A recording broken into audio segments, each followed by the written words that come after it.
Il est 5 heures, on vient de faire le petit plein d'essence, 45 $. J'étais à Sec de chez Sec. On a pris une cinquantaine de litres. C'est pas très cher, c'est cool. C'est pour ça que ça permet aussi de faire des bornes. C'est pour ça qu'on n'hésite pas à prendre la voiture et traverser le pays. On va aller dans la petite station-service et on voit encore des petits palmiers. Je conduis encore 5 heures, je pense, et je vais me reposer parce que ça commence à tirer. Mais bon, on n'a pas beaucoup de temps, le magasin il va fermer. Je reprends la route et demain je vous fais la petite arrivée sur Seattle. En général, la traversée de Seattle c'est assez compliqué, donc on verra selon l'horaire. Et puis demain on voit un combi. Il vient tout juste de passer la frontière de l'Oregon. La ville principale, Portland, est à 300 miles. Et on aperçoit déjà beaucoup plus de verdure, des beaux sapins. On est vendredi, il est 10h20. Je viens de passer la barre des 1000 miles de parcouru déjà. Alors que je suis arrivé que mercredi soir, donc ça fait même pas 48 heures. Donc on a déjà bien roulé, on a déjà bien bougé aux US. Vous pouvez voir là le paysage bien vert de l'Oregon avec la pluie qui permet d'avoir toute cette verdure. Et puis on aperçoit des petites montagnes dans le fond. C'est vraiment un joli état l'Oregon. On arrive sur Portland. On commence à voir quelques panneaux de Seattle. Donc ça fait plaisir parce que il reste 3 heures. 3 heures et on aperçoit le téléphérique qui passe au-dessus de Portland. Vous voyez l'œuf là-haut là?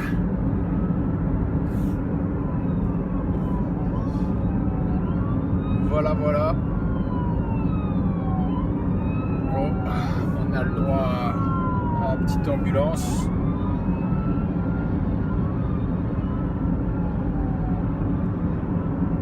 Seattle.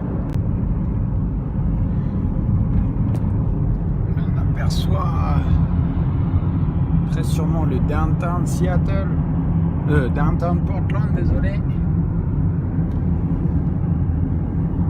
Ça a l'air grand comme ville. Avis aux amateurs d'américaine.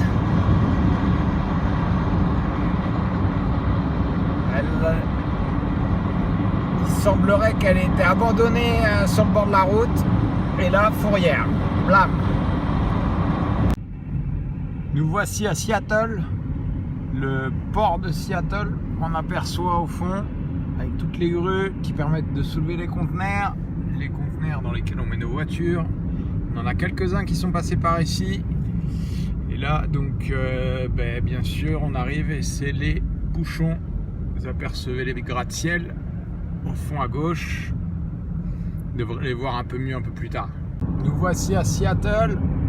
On arrive dans la ville, on vient de passer le stade, le port que je vous ai montré tout à l'heure. Et là, vous voyez les gratte-ciel et tous les embranchements d'autoroute qu'il peut y avoir. Le stadium.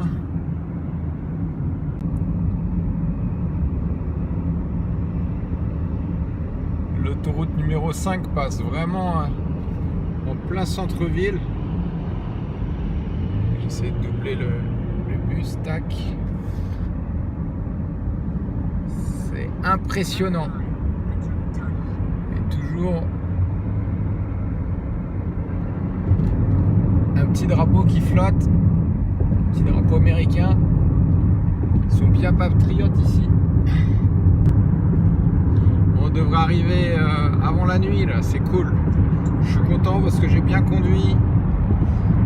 J'ai fait un peu plus de 1100 miles. Je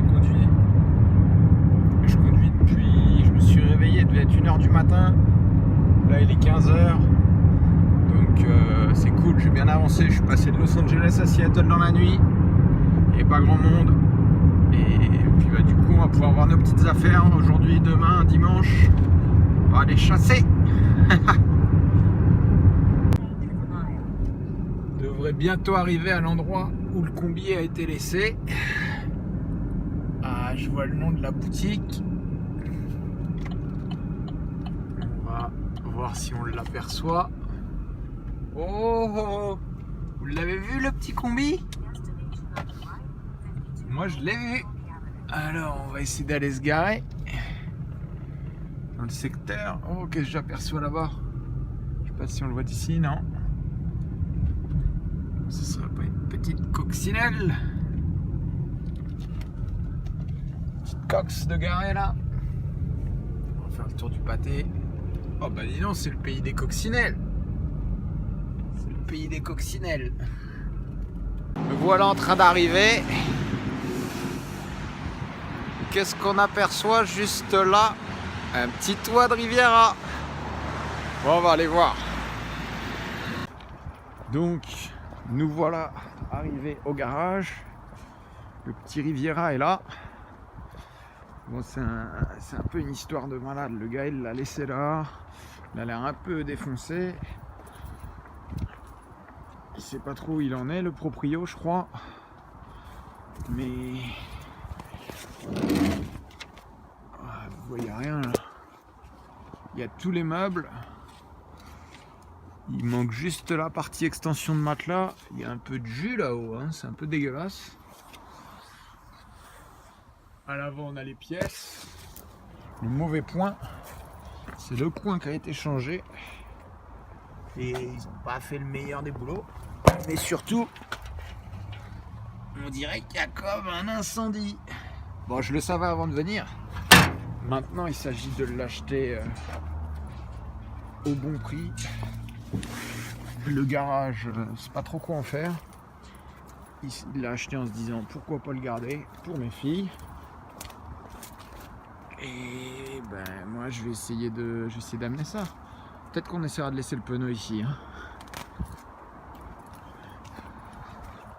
Et d'une affaire en amenant une autre. Une petite 914. Bon, elle est pourrie.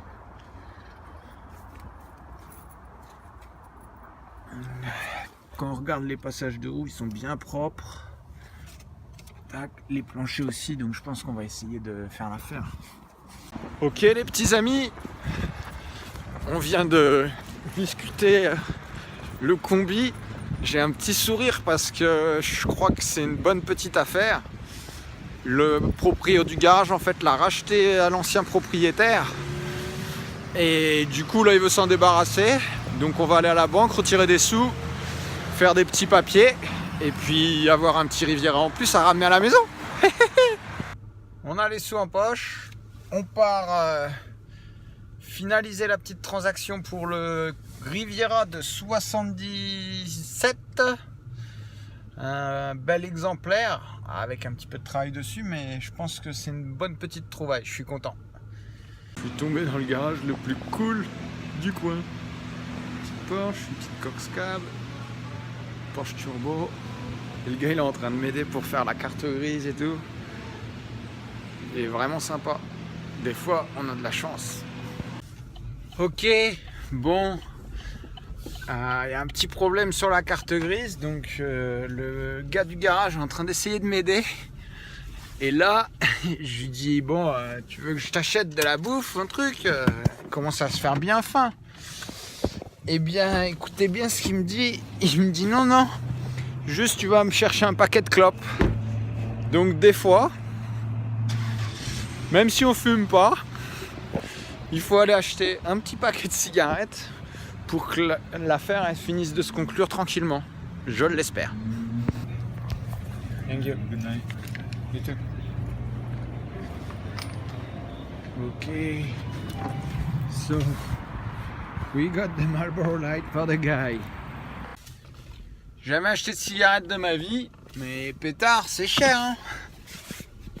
9,30$ le paquet de cigarettes, qui a pas l'air si gros que ça, mais bon, bah ça va s'ajouter au prix du bus, mais bon, du combi. Mais bon, il faut ce qu'il faut, hein. Allez, je vais essayer de voir si ça se conclut bien, mais je pense qu'on en saura plus que demain matin. Faut aller au tribunal pour changer la carte grise. Donc on verra ce qu'ils disent demain. Je vous tiens au courant. Ciao!